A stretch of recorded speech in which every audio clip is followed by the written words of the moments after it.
இன்னொரு கற்பனை இருக்குது பாருங்கள், விபச்சாரம் செய்யாதிருப்பாயாக.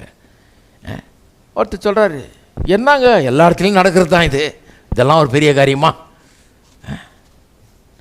பெரிய காரியம் ரொம்ப. ஏன் தெரியுமா? அதை செய்கிறவன் நிம்மதியாகவே இருக்க முடியாது. எப்படி தெரியுமா? அவனுடைய எண்ணங்கள்லாம் அதில் ஆக்கிப்பை ஆகிடுது, எல்லாம் நேரம்லாம் அதில் போயிடுது. க்ரியேட்டிவாக எதுவும் திங்க் பண்ண முடியாது, செயல்பட முடியாது, ஒழுங்காக வேலையை செய்ய முடியாது, படிக்க முடியாது, ஒன்றும் பண்ண முடியாது. எண்ணம்லாம் இதில் போயிடும், நேரமே இதில் போயிடும், வாழ்க்கையே இதில் போயிடும். இந்த திருட்டுத்தனத்தை பண்ணுறதுலேயே வேலை போயிடும். அப்புறம் வெளியே தெரிஞ்சதுன்னா ஊரெல்லாம் கேவலம், மண்ணை வாரி நம்ம தலையிலே போட்டுக்கிற மாதிரி அது. ஊரெல்லாம் வேறு கேவலமாகுது. சரி, அதெல்லாம் விடுங்க, ஊரெல்லாம் கேவலம் கிடக்கட்டும். நேரம் வீணாகிறது, பணம் வீணாகிறது, எல்லாம் வீணாகிறது, அது கிடக்கட்டும், அதெல்லாம் விடுங்க. இவனுக்குள்ளே சைக்கலாஜிக்கலாகவே ஒரு ப்ராப்ளத்தை உண்டாக்குது. சைக்காலஜிஸ்ட் எல்லாம் என்ன சொல்கிறாங்க, இந்த மாதிரி பண்ணுறவன் தன்னுடைய மனைவியும் சந்தேகப்படுவானா. அவனுக்கு தெரியும் நிச்சயமாக ஏதோ நடக்குது. மனைவியும் சந்தேகத்துக்குரியவள். ஏன் உனக்கு எப்படி நிச்சயமாக தெரியும்னா, இல்லைங்க நான் நினைக்கிறேன் நிச்சயமாக உண்டு, இருக்கும் கண்டிப்பாக. எப்படி இருக்கும் தெரியுமா? எப்படி அந்த நிச்சயம் வந்து தெரியுமா அவனுக்கு?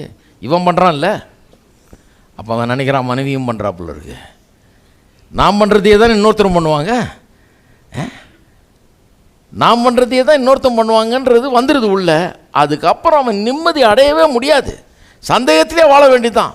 மனைவி புருஷனை சந்தேகப்படுறது, புருஷன் மனைவியை சந்தேகப்படுறது, இதே தான். இந்த சந்தேக பிசாசு உள்ளே நுழைஞ்சிருச்சுன்னு வைங்க வீடு, ஹலோ ஆமை புகுந்த வீடு மாதிரி உருப்படவே முடியாது. சந்தேகம் வந்துருச்சுன்னா சொந்த மனைவியை நம்ப முடியல, சொந்த புருஷனையை நம்ப முடியலன்னா வாழ்க்கையின் ஈக்குவேஷனே கெட்டு போச்சு பாருங்கள். அவ்வளோ வாழ்க்கையே ஒரு நரகம் மாதிரி ஆகிடும். இதுக்கப்புறம் நீங்கள் 60 வருஷம் கல்யாணம் பண்ணி வாழ்ந்தால் கூட ஒரு நாள் கூட இன்பத்தையும் சந்தோஷத்தையும் அனுபவிக்கவும் முடியாது.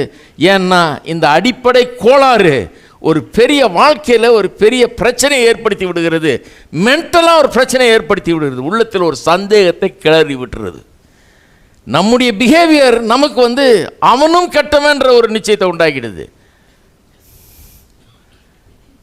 ஹலோ, எல்லாம் ரொம்ப அமைதலாயிட்டீங்க.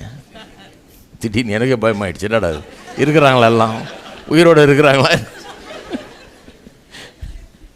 இதுதான் உண்மை.